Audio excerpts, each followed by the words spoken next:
कोमलांना या रेसिपी चॅनलमध्ये खूप सारं स्वागत करते। बरं, आज आपण दाल फ्रायची रेसिपी पाहतोय। अगदी साधी सोपी सुटसुटीत तुम्हाला जेवणासोबत किंवा जेवणाला साइड डिश म्हणून तुम्ही खाऊ शकता या डिशला। तर दाल फ्राय किंवा दाल तडका मोस्टली तुरीची डाळ वापरून करतात। आज आपण तुरीची डाळ वापरणार नाही, तर काय वापरणार आहोत चला तर मग पाहूया। आज आपण दाल फ्राय करतोय, पण दाल फ्राय करताना तुरीचा वापर करत नाहीये। माझ्याकडे इथं पाव वाटी इथं माझ्याकडे हरभरा डाळ आहे ती वापरली आपण। एक वाटी मी तुरीच्या डाळीच्या ऐवजी मी मुगाची डाळ वापरली। इथं अर्धी वाटी मी मसुरीची डाळ वापरली। आता हे तिन्ही डाळी व्यवस्थित धुवून घ्यायच्यात आपल्याला। हे तिन्ही डाळी मी व्यवस्थित धुवून घेते पाणी ऍड करून। चला तर मग आता मी सगळ्या डाळी व्यवस्थित धुवून घेतल्यात। कुकर घेतलाय आणि सगळे मी डाळ याच्यात काढून घेते आता या पद्धतीने। तर व्यवस्थित आपण तिन्ही पण डाळी व्यवस्थित धुवून घेतल्या होत्या आधी। तर मी सगळे डाळ काढून घेतली। आता गरजेनुसार पाणी ऍड करते याच्यात, आवश्यकतेनुसार। आता हळद ऍड करते पाणी ऍड केल्यानंतर। मी याच्यात हिंग ऍड करते। मी चवीनुसार याच्यात मीठ ऍड करते। परत तडक्याला सुद्धा आपण मीठ ऍड करतो, हे लक्षात घ्या। आता ह्या सगळ्या गोष्टी मिक्स करायच्या। आता तुम्हाला जर वाटत असेल की याच्यातनं उतू येईल किंवा बाहेर येईल कुकर मधनं, तर तुम्ही 1-2 चमचे तेल सुद्धा ऍड करू शकता, त्याने कुकर सुद्धा खराब होत नाही। कुकर लावून घेते आणि आपण ह्याच्या कमीत कमी 4 शिट्ट्या काढून घेणार आहोत। चला तर मग मी काढून घेते। आपण डाळ तडका बनवायला सुरुवात करतोय आणि त्याच्यासाठी मी इथं कढई घेतली आहे। डाळ आपण शिजत ठेवली होती, ती शिजते तोपर्यंत तडका जो असतो मेन मसाला तो बनवून घेतोय। त्यासाठी तर मी कढई ठेवली आहे आणि कढईत तेल गरम झाले त्या टायमाला मी ह्याच्यात मोहरी टाकते। मोहरी व्यवस्थित तडतडू द्यायची। आता इथं मी मिरच्या टाकते। आता खूप जण हिंग नाही का ह्याच्यात तडक्यात सुद्धा जेव्हा तुम्ही त्याची मसाला तयार करतात तेव्हा पण ऍड करतात आणि तडक्याला सुद्धा करतात आणि डाळीत सुद्धा करतात। तर आपण डाळीत ऍड केलाय। मी मसाला बनवताना नाही घालणार, तुम्हाला घालायचा तर हिंग या टायमाला घालवायचं। त्याच्यात तर मी हिरवी मिरची घातली आहे, अगदी 2-3 हिरव्या मिरच्या घातल्यात। त्याच्यात इथे माझ्याकडे अद्रक आहे ते घालतीये। तर सगळं व्यवस्थित परतून घ्यायचं आपल्याला। इथं माझ्याकडे कांदा आहे तो मी ऍड करते व्यवस्थित। कांदा आपल्याला परतून घ्यायचा आता लाल बुद्ध होईपर्यंत। चला तर मी परतून घेते व्यवस्थित। मग कांदा मी कंटिन्युअसली हलवत व्यवस्थित परतून घेते या पद्धतीने। लालसर कांदा करायचा आपल्याला व्यवस्थित। तर बारीक गॅसवर मी परतते, थोडंसं गॅस मोठा करते आता आणि परतून घेते। कांदा एकदम व्यवस्थित परतलाय आणि लालबुंद झालाय त्या टायमाला मी याच्यात टोमॅटो ऍड करते। हे पहा इथे माझ्याकडे अर्धा टोमॅटो आहे, ते व्यवस्थित परतून घ्यायचं आपल्याला आणि त्याच्यात मसाले पण आपल्याला ऍड करायचे आता। तर चला मसाले ऍड करायला सुरुवात करूया। सर्वात पहिले मी हळद ऍड करते।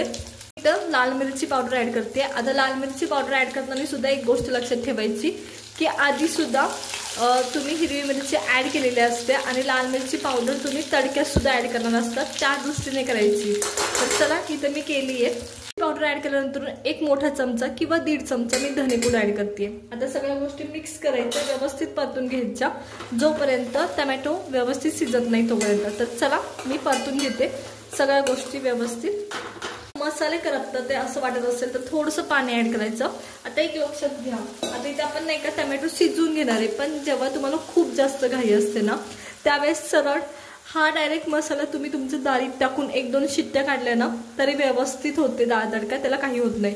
तर आता मी ह्याला 1-2 मिनिटं असंच शिजवून घेणार आहे आता, जोपर्यंत मसाल्याला तेल सुटत नाही तोपर्यंत। तर चला मी शिजवून घेते व्यवस्थित। मसाला आपला इकडे तयार झालाय व्यवस्थित। आता कुकर पण पाहूया आपला कसा झालाय ते। आता आपला कुकर पाहणार आहोत। तर कुकरची शिट्टी झाली आहे आणि मी काढतीये। तर पहा अशा पद्धतीने झालाय। जो मसाला आपला तयार आहे तो लगेच मी याच्यात ऍड करणार आहे। चला तर मग मसाला सुद्धा गरम आहे आणि डाळ सुद्धा, त्या टायमाला मी मसाला याच्यात ऍड करून घेते आपला। तर या पद्धतीने सर्व मसाला मिक्स करायचा। गरजेनुसार पाणी कमी जास्त करायचं। आता पाणी घालताना सुद्धा शक्यतो गरम पाणी घालायचं, थंड नाही घालायचं। तर हे व्यवस्थित मिक्स करून घ्यायचं। तडका जो मसाला तुम्ही तयार केलाय डाळ तडक्यासाठी तो, आता याच्यात मी गरम मसाला ऍड केला नव्हता, तुम्हाला हवा असेल तर करा, पण तसं तर काही गरज नाही। तर चला या पद्धतीने मसाला तर ऍड करून झाला। आता त्याच भांड्याने मी थोडं पाणी ऍड केले आणि ते मिक्स करते। हे करून ह्या सगळ्या दोन्ही गोष्ट बॅलन्स होतील, डाळ खूपच थिक वाटणार नाही। पाणी मी गरम ऍड केलं तर हे लक्षात घ्या, थंड बिलकुल करायचं नाही, कारण डाळ सुद्धा गरम होती, तुमचा मसाला सुद्धा गरम होतो त्याच्यामुळे। तर मूग डाळ आहे त्याच्यामुळे पूर्ण एकजीव होतो आणि तुमची तूर डाळ जेव्हा असते तेव्हा डाळ कुठेतरी दिसते। तर इथं हा डाळ तडका आपला तयार आहे। डाळीत आपण मीठ टाकलं होतं हे लक्षात घ्यायचं, त्यानुसार गरज असेल तर मीठ आपण ऍड करणार आहोत आता। तर चला आता ह्याला एक चांगली उकळी आणूया व्यवस्थित। तर एका साईडला आपली डाळ तयार आहे, दुसऱ्या साईडला आपण वरणी टाकण्यासाठी तडका तयार करतोय। त्यासाठी तर मी तूप घेतलंय, तुम्ही तेल सुद्धा घेऊ शकता, पण तुपाचा तडका महत्त्वाचा आहे डाळ तडक्यामध्ये। तर इथे मी तूप घेतले, तूप व्यवस्थित गरम झाले तेव्हा मी हिंग ऍड करते याच्यात। हिंग व्यवस्थित फुलू द्यायचं, अजिबात घाई करायची नाही। त्याच्यात तडक्याच्या मिरच्या टाकते, तडक्याच्या मिरच्या सुद्धा व्यवस्थित परतून घ्यायच्या 1-2 मिनिटं।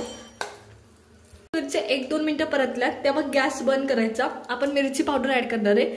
जर तुम्ही खूप गरम तेलात जर मिरची पावडर ऍड केली ना ती काळी होते पूर्ण, त्याच्यामुळे थोडंसं नॉर्मल होऊ द्यायचं, थोडंसं, खूप जास्त नाही, आणि मग ऍड करायची, त्याच्यामुळे कलर व्यवस्थित स्टेबल राहतो आणि खूप काळा होत नाही। तर पहा या पद्धतीने। तर हा तडका तयार आहे आपला, इथे डाळ तयार आहे। तर आता आपण डाळ तडका साईडला काढून घेतोय, तर मी तुम्हाला दाखवते योग्य तो थिकनेस आहे, पहा या पद्धतीने। तर असाच मी सर्व काढून घेणार आहे। मी आणखी दाखवते, अगदी झटपट होतो आणि पित्ताचा वगैरे काही त्रास होत नाही, कारण आपण मुगाची डाळ वापरली ह्याच्यात। तर पहा, तर चला सर्व डाळ तडका मी असाच काढून घेते। डाळ तडका साईडला काढून घेतलाय, बनवलेला तडका मी ह्याच्यात ऍड करते या पद्धतीने। एकदम झटपट असा आपला हा डाळ तडका तयार आहे।